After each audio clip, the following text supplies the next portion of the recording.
Let me start off by asking everyone kind of the first question of, how did you get into the roles that you're into today? What led you into the industries?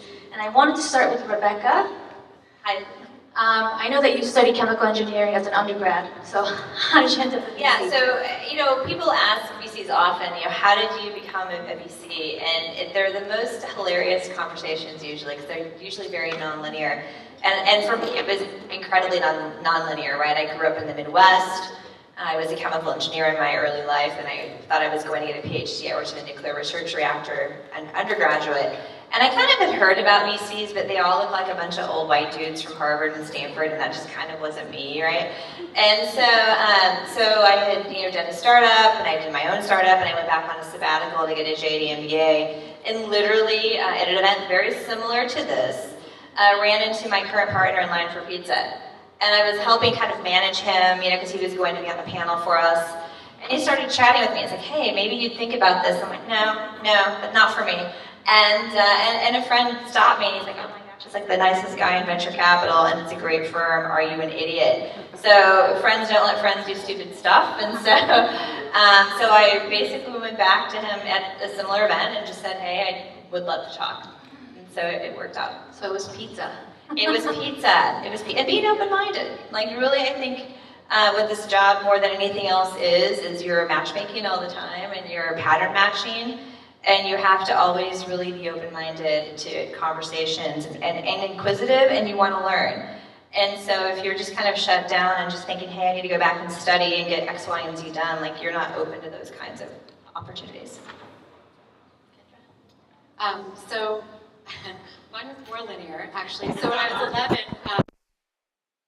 own business, and I'm sure, I grew up in a small community, and it was a really big deal for our family. So my mom was a little concerned that he was stepping off the big corporate safe path and starting something new. And so what that meant is at 11, I also went on the weekend with my brother, and we filed papers back when people had paper files, and he helped with the plant maintenance, whatever you can do at age 9. And so this really became our dinner conversation, was building this business, and people issues that came up and the business issues that came up. And then also, as part of a small community, I really saw the impact of both job creation and job loss within our community, and candidly with my friends' parents.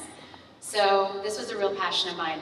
Fast forward, I went off to college on the East Coast, needed a job, threw my resume in a pile, and the investment banks recruit heavily, and the consulting firms, and I was hired into a firm that had a private equity fund.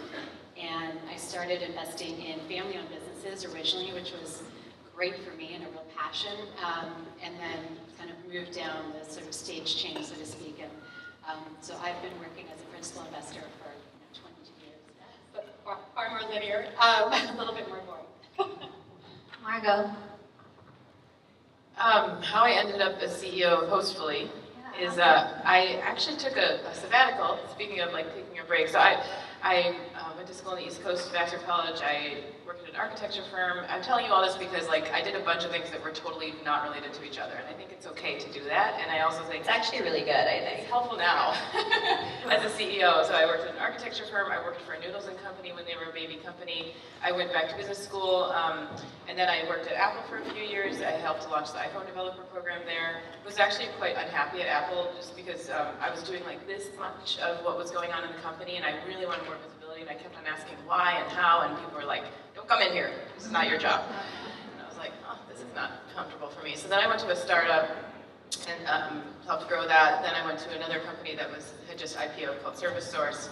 I ended up really flailing there for about a year, really struggled, and then I just hit my groove, and I got promoted 3 times in 3 years and ended up running marketing for the $250 million business unit. And then I was like, all right, my career's taken off. And I am still not very happy because it's just not, I don't know, something is just not jiving with who I want to be. At that time I had 2 kids, so I took off 6 months. And then as I was taking that time off in the sabbatical, I actually very practically drew out a calendar for myself. And I was like, in an optimal week that I could design, who cares what company I work for, how much money I make, what would my week look like? What would my commute look like? How much time would I be home? How much time would I spend with my kids? How much time would I be working? How which time would I be doing yoga? And I drew out this calendar and I was like, this is what I want. So, like, how can I get there? Can you help me with that calendar? It's hard when you don't have kids yet to know what you're gonna think, but you can do your best, sure, I'll help you. But anyway, I still have this, I found it recently, it's all color-coded. And then I met my co-founder and he was like, I have this idea, and I thought it was a terrible idea for a company. It was all about like making the guest experience better in Airbnbs, and I was like, okay, it sounds kind of fun, but like, how does it make money? I don't get it. So we've been iterating on this idea ever since, and it turns out we can make a lot of money. And the market's really big, and investors are excited about it, we're excited about it, customers are excited about it. So it's been a really big wandering road to get here, but I think that this kind of ping-pongy thing, or whatever I did in my career, actually has served me well as a CEO. So if you're still kind of unsatisfied, maybe you can keep going and find a new thing, and it can work out. For me, I think it's actually very similar. I feel like mine was not a straight path to be where I am today. I studied communications and East Asian studies a long time ago, and when I came out, I worked in an accounting firm of all places called Arthur Andersen. Do you guys? I don't even know if people remember them. Yeah. And that was like, it was 1 year right before the .com crash that Patrick talked about, as well as it was right. I was there for about 1.5 years, and I was like, just like Margot, I just wasn't really happy. I think oftentimes for founders, I think you know you're a founder when you're working at a big company and you just are feeling unsatisfied. I feel like there's just something there. So it was, I guess, fortuitous because I had nothing to do with this, but I left, and 8 months later, like the Enron scandal happened, and then everything, the whole company's like gone now, which is really strange. But I ended up going to Cal, and everyone's here from Cal, isn't it? Pretty much. We're like well represented. Yeah, there, go Bears. Cal Patrick Bears. earlier. Yeah, there you are. Go Bears. I'm so sorry. Just a big shout out. I'm usually like in a sea of red at Stanford. So thank you. Yeah, so I ended up there, and I ended up just falling in love with the Bay Area and technology, and studied. It's called information science, but it was really human computing. Well, UX design or product design, and that really helped me just to know. I think it's really important, particularly if you're early on in your career, to just try a lot of stuff. For those that are in college, internships are wonderful. Intern with Patrick's types of companies, startups, all the way to big things. But I think that's really the thing that just kind of catapulted me into, okay, this is what I want, and trying to always get there. I ended up at AOL doing a lot of product design for community, safety and security, all of those things. And in 2006, there was something that was really important that happened. So we lived through the crash. It was really hard for us to find jobs, so we were just doing whatever we did. Like we hadn't even thought about starting a company. And in 2006, YouTube stole to Google for $1 billion, and we're like, oh my gosh, it might be time to try these waters. And at that time, that business model was like, if you could just get a bunch of eyeballs, we can we could sell ads. And at the time, Facebook was taking off, and we said, you know what, let's do a corporate social networking site. And actually, Rebecca was telling me, oh, I met you guys. I met you at Kabam, but you guys weren't Kabam. You guys were Water Cooler, and that's what we started out as. And so even in our founding story, which is 2 to 3 pivots later, we ended up in mobile gaming. You see a lot of twists and turns of being able to be open to it. But we started out as corporate social networking, thinking we could build Facebook, but for companies, and it just after 8 months, there were only 1,400 users with like 2 active users, which were probably our moms. Like nobody wanted it, so you got to be something that people want. And then at the time, quickly we moved onto Facebook because they opened up their API developer platform, and that's where we built the largest fan communities for TV shows and sports fans. I met you on the sports iteration. The sports iteration, yeah. So I feel like we've built like 3 different companies. People probably don't know this, but and then that's when we launched our Facebook game. Probably a lot of people have not heard of our game because it was on Facebook, but maybe if you were in college at the time, you might have played it. And then we moved quickly into mobile around 2012 and exited last year. And so that's really kind of like, even in those twists and turns, just like your career, I think, and probably at Hostfully, you'll find that you're constantly trying to learn. And that's probably the most important thing as you're thinking about what your career track is. I I think I heard something this summer I just would love to share with everyone. I was with a friend of mine who's a celebrity, and she had a whole bunch of her friends. And there was this guy there, and we were talking about kind of what we'd like to do in the future. And as you get older, it seems like you have fewer choices, but it's totally not true. And he made this comment that just stuck with me for the whole summer, is it's never too late. It is absolutely never too late to sort of figure out what it is you want to do and take a shot, right? And give it a try. So I just want you to know, if everyone leaves here with nothing else, just remember it's never too late to sort of make that bet on yourself. Thanks for that advice. I think as women, we spend so much of our time, oh my gosh, like I'm in my 30s already, like I'm so old, and what am I going to do? So thank you for Every that. day. Stop it. All right, so the next question I wanted to ask is Kendra and Rebecca. Can each of you talk about how being a female VC has changed or has influenced your decision making in your firm? And I know, Kendra, you had a PBN article, and you talked about having more than one female investor in your company, and how that's changed. Maybe you can talk a little bit about that. Sure. So I think, so first of all, I think by being a diverse team ourselves, we're blessed with a really huge funnel of teams that we get to meet, just because we have really different networks than some of the other firms I've worked at, where it might be, 6 guys or 10 guys or 15 guys and myself. So I think we just get to see a lot. I think, secondly, where it really matters and what comes up is that we're fundamentally investing in people. And those people are choosing us as people. And so it really comes up in our culture in terms of how we show up. So I think we have something in our firm where when we make an investment decision, every single member of the team needs to give input. And this was actually purposely set because our female founders remember being young women and maybe being more quiet, and they wanted to make sure that everyone had a voice. So first of all, we get lots of great diverse perspectives. Secondly, I think it leads to a really inclusive culture. So an example of that, we just backed a phenomenal young woman, and she had multiple term sheet offers. And we obviously could evaluate her on the strength of her education and the strength of her technology and on the strength of her professional success. But she felt so comfortable in our office and with our team and with our whole team showing up that she also shared her story. And her story was that she was, born overseas. Her parents had not gone to college. I don't think her mom actually learned to read and write. She was a refugee to Canada at an early age. And so one of the things we learned about her is that this is a woman with tremendous grit. This woman is going to do whatever it takes. And back to your point, there's so many pivots, and to the point that I saw as a child with my own family and with all the amazing entrepreneurs we backed, it's really about the people that you're backing, and they'll find ways to make our businesses successful. So, And do you think the makeup of your team and how it's diverse helps look at that, whereas somebody else might not be looking at that? I do, and I think again that shows up culturally. So, we're really aware that everyone around the table has a different perspective, and then we've also hired our team to make sure that we all have different perspectives, and that can be from your gender to your ethnicity to your professional experience, to your educational experience. That we've really worked hard to build a diverse and inclusive culture, and I think that's a really key ingredient of our firm. And speaking of which, we also really our 2 female co-founders.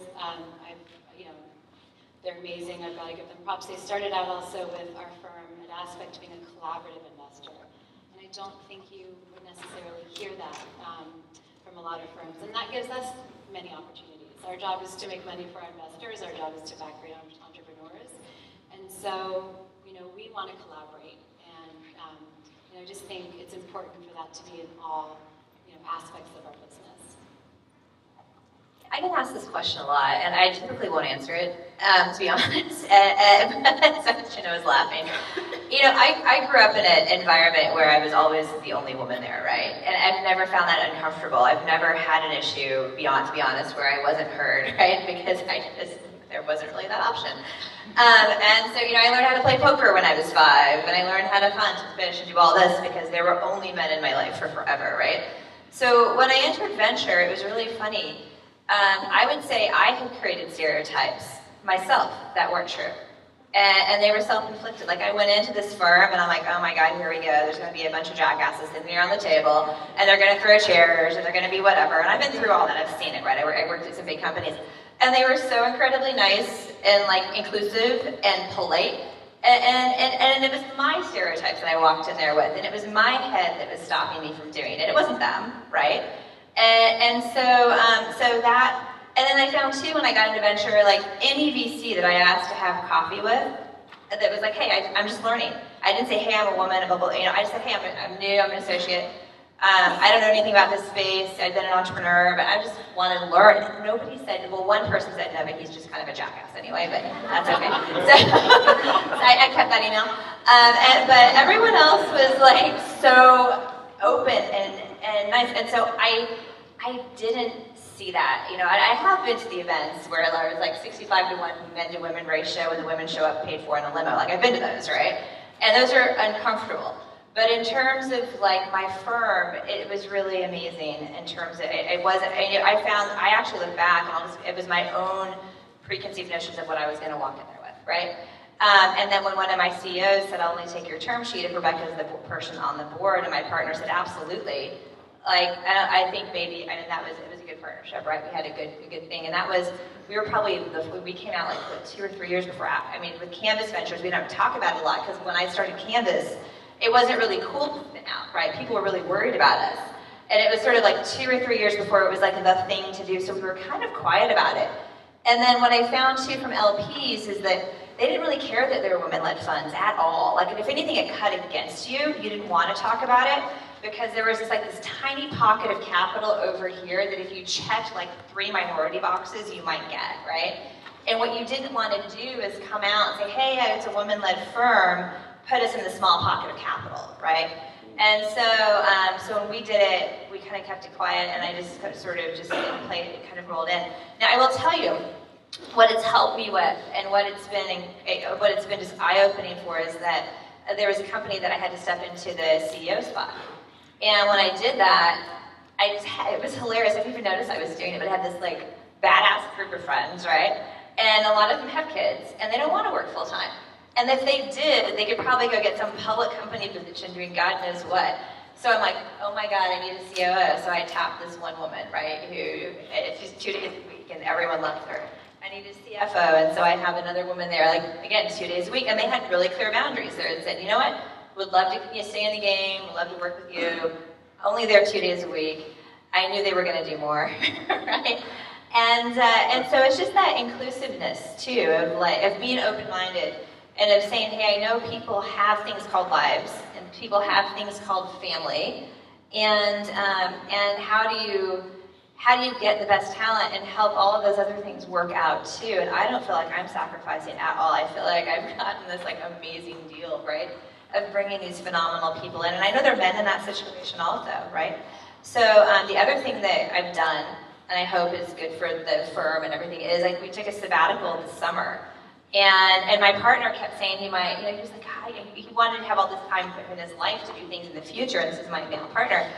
I'm like, great, I'm going on sabbatical this summer. And so I did, and to his credit, he's like, you know what, I'll take your boards while you're gone.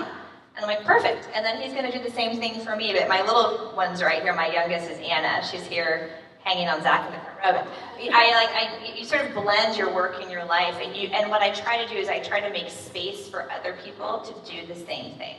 Because I think if you do that, you get to work with these amazing people that might not be in the workforce, right? They might just step out altogether. So what my sort of mission has been is to show people that you can do it that way, and then try to help make space for other people, both men and women, to try to have this kind of blended life and not pretend like they're 2 different people that live, because they're not. That's great. Well, I'm going to be strapping my baby around, so in a few months at the office. Next question I wanted to ask Holly. So what changes are really happening in gender equality in startups in the VC world, or not happening, and how can people be allies in accelerating the process? So I've been more focused on seed investing at Y Combinator. Y Combinator is usually, we try to aim to be the first money in. We put $150,000 in exchange for 7% and we put you in this 3-month program, which afterwards wonderful investors such as Rebecca and Kendra come and visit and hopefully invest in your company. I'll do a small plug. We opened up applications for summer, so if you're interested, just go to margot.com. And what we see in that kind of stretch, in the seed phase, I do think there's so much you just don't know, and you actually take a bet on that person. So I love having more women at the investing table, because there's so much, like, at the end of the day where you hear this all the time from VCs, male or female, they just say, I just really liked them. And like, what causes that like? And sociology, like, if you go back to that, it's like likes like. And sadly, I did this, it's a really powerful exercise, I recommend you do it. You like list the 5 people that you call in an emergency in your life, that is not your family. And then you label their gender, you label their race, and you label their social economic class. And I realized, like, oh my gosh, it is all the same. Because I think it goes back to what I'm most comfortable with. So I'm a huge fan of trying to get more diverse investors in. Definitely up the chain, I can see a lot of things around, like, not being called a women-led fund or a minority-led fund, because you get into this social justice category, which is weird. But what we are seeing is, since, I will say this, there was the Me Too movement that happened in 2017. In 2018, there was a group of female venture capitalists called All Race that got together, and kind of for the first time, I think the most powerful thing that happened was they finally saw each other. Like, Aspect Ventures is really lucky to have several women at the table, but many of those women, they were the only women. So oftentimes, you're sitting there, when you're the only, you spend a lot of times, already, particularly, we'll say for women, you have always a lot of questions, but like, you just spend more time second guessing yourself. I was the only woman on a mobile gaming company, on the founding team. And so like, I spent a ton of my time second guessing myself, probably more so than my counterparts. I don't know, like, right? Because you're the only one. So I think that was one of the most powerful things. Have we seen some movement in the numbers? This is a really good question. We've seen more, in this past year, I think we've seen 26 new women partners at all these different firms. So like Bain put in Sarah Smith, Raylock put a whole slew in. I think Bessemer, there's probably, you guys probably know Lightspeed. Yeah, so I think there's definitely a push, which is really great. The next question is, like, is there more funding that's going to women, female-founded companies, right? Because it's like only about 2% of venture capital money goes to female-founded companies. That is ridiculous when most of the spending is done by women customers, which is like so strange. So they did a study, Crunchbase did a study, and they released some numbers between 2017 and 2018. It moved from 14% to 17%. So that's pretty good funding of dollars. Yeah, there's like part of the challenge is e-commerce. It's cyclical on vertical. And so when I struggled with for 10 years was, you know, I would say probably 60+% of female started companies are e-commerce, right? It is totally true. And it's probably more actually.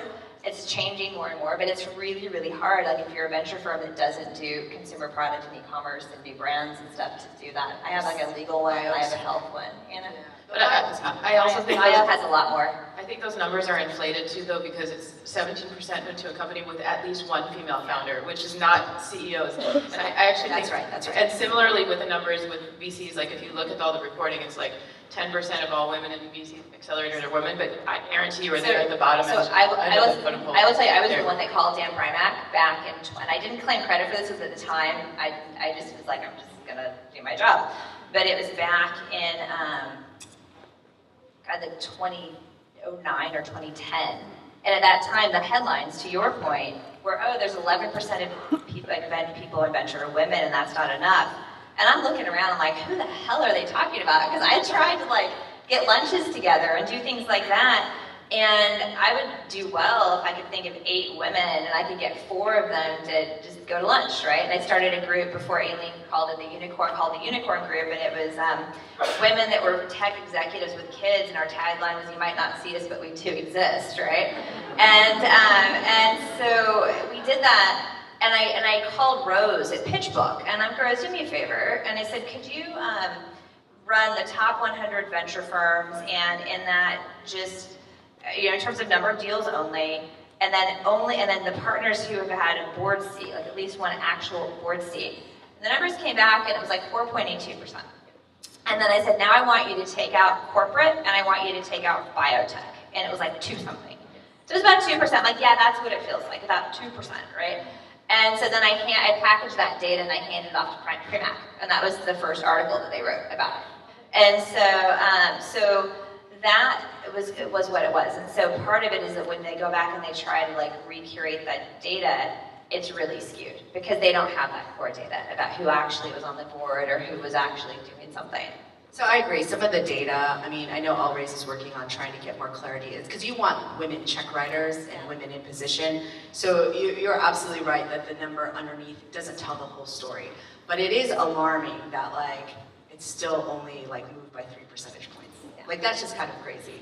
And you're right, it doesn't have like one female founder. So that also means that the current state is pretty bad of just homogeneous, particularly from a gender point of view, right? So it's I'm sorry, just quickly, but shout out to you, Holly, for going to YC after being a founder, because I think there is there are growing numbers of diverse VCs in the Series A, but I think the seed is a category that that's your first check, and so kudos to you for going and helping even at the earlier stage.